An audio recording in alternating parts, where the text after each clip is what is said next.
हमारा जीवन क्लास 7। आज पढ़ेंगे पार्ट 2, पृथ्वी के स्थल रूप। पृथ्वी के धरातल पर हमें विभिन्न प्रकार के स्थलाकृतियाँ लैंडफॉर्म्स देखने को मिलती हैं। इन स्थलाकृतियों से ही प्राकृतिक भूदृश्यों का निर्माण होता है। धरातल पर उच्चावच के आधार पर इन स्थलाकृतियों को 3 श्रेणियों में बांटा जाता है। एक, प्रथम श्रेणी के उच्चावच महाद्वीप एवं महासागर आते हैं इसमें। दूसरा, द्वितीय श्रेणी के उच्चावच, इसमें आते हैं पर्वत, पठार एवं मैदान। तृतीय श्रेणी के उच्चावच, इसमें आते टीले, नदी, घाटियाँ, डेल्टा। इसे भी जाने। स्थलाकृति, टोपोग्राफी। पृथ्वी की सतह के आकार पर आकृतियों को स्थलाकृति कहते हैं। उच्चावच, रिलीफ। धरातल की ऊंचाई नीचाई से बनने वाले प्रतिरूप पैटर्न को उच्चावच कहते हैं। किसी भी क्षेत्र की स्थलाकृतियों के निर्माण में शैलों की महत्वपूर्ण भूमिका होती है। तो उससे पहले, आगे पढ़ने से पहले ये एक फोटो देख लीजिए, धरातल के विभिन्न रूप। ये देख लीजिए, यहाँ पे समुद्र है, महासागर है, ठीक। ये जो है ये डेल्टा है, ये मैदान है, यहाँ द्वीप है, ये पहाड़ है, घाटी, पठार, पर्वत और पर्वत श्रृंखला। इसके आगे पढ़ते हैं। किसी भी क्षेत्र की स्थलाकृतियों के निर्माण में शैलों की महत्वपूर्ण भूमिका होती है। कड़ी एवं मजबूत चट्टानों की पर्वत, पहाड़ियों एवं पठारों के निर्माण में महत्वपूर्ण भूमिका होती है। इसके विपरीत कम दृढ़ता वाली चट्टानों जैसे चिकनी मिट्टी, बालू आदि से मैदान, टीले, छोटी एवं नीची पहाड़ियों का निर्माण होता है।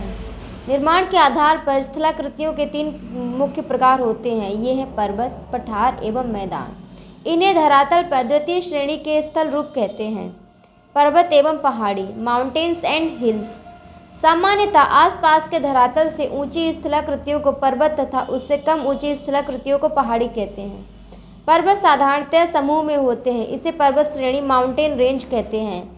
पहाड़ दूर से ही स्पष्ट रूप से दिखाई देने लगते हैं एवं उनका शिखर क्षेत्र अपेक्षाकृत संकुचित होता है। उत्पत्ति के अनुसार पर्वत मुख्यतया 3 प्रकार के होते हैं। नंबर 1, बलित या मोड़दार पर्वत, फोल्डेड माउंटेन। जब चट्टानों में पृथ्वी की आंतरिक शक्तियों के कारण मोड़ या बलन पड़ जाता है तो उसे मोड़दार पर्वत कहते हैं। वर्तमान युग में सभी बड़े पर्वत मोड़दार या बलित पर्वत हैं। ये लगभग सभी महाद्वीपों में पाए जाते हैं।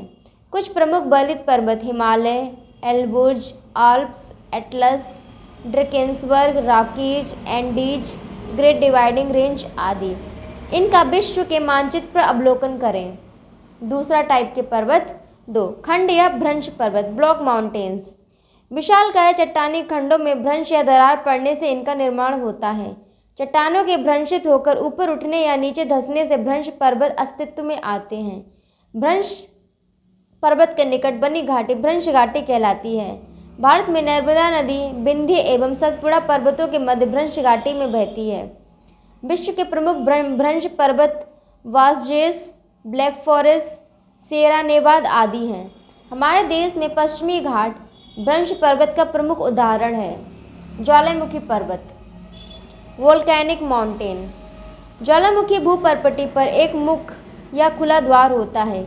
इस रास्ते से मैग्मा या लावा पृथ्वी के धरातल पर आता है। द्वार या मुख से गर्म लावा बाहर आने के कारण इसे ज्वालामुखी कहते हैं। इस द्वार के चारों ओर लावा एकत्र होने से शंकु के आकार की आकृति बनती है। इसे ज्वालामुखी पर्वत कहते हैं। विश्व के कुछ प्रमुख ज्वालामुखी पर्वत मोना लोवा, चिम्बोराजो, क्रकाटाओ, वेसुवियस, पिलियन आदि हैं। अपने शिक्षक की सहायता से इसका मानचित्र पर अवलोकन करें। भारत का एकमात्र सक्रिय ज्वालामुखी अंडमान और निकोबार द्वीप समूह के बैरन द्वीप पर है। पठार, प्लेटू। पृथ्वी पर अपेक्षाकृत ऊंची एवं चौरस स्थल रूप पठार कहलाते हैं। ये पर्वतों की अपेक्षा कम ऊंचे होते हैं, परंतु इनका शिखर छोटे छोटे उच्चावच को छोड़कर समतल एवं सपाट होता है। पठार के किनारे खड़े ढाल बारे होते हैं। अफ्रीका महाद्वीप का अधिकांश भाग पठार है। भारत का प्रायद्वीपीय भाग पठार का प्रमुख उदाहरण है। विश्व के कुछ अन्य प्रमुख पठारों का मानचित्र पर अवलोकन करें। साइबेरिया का पठार, पश्चिम ऑस्ट्रेलिया का पठार, ब्राज़ील का पठार, कोलंबिया का पठार, कनाडा शील्ड आदि। मैदान प्लेन प्रायः भूपटल पर समतल किंतु निचले स्थल रूपों को मैदान कहते हैं। इनका ढाल मंद होता है तथा छोटे छोटे उच्चावच को छोड़कर ये समतल एवं सपाट होते हैं। उत्तर भारत का मैदान विश्व के प्रमुख मैदानों में से एक है। विश्व के कुछ अन्य मैदान यूरोप का मैदान, साइबेरिया का मैदान, वांगहो का मैदान, उत्तरी अमेरिका का मैदान, मध्य एशिया का मैदान आदि हैं। तो ये पार्ट ख़त्म हो गया है और नेक्स्ट वीडियो में आपको इस पार्ट के क्वेश्चन आंसर जो अभ्यास है सारे मिल जाएंगे।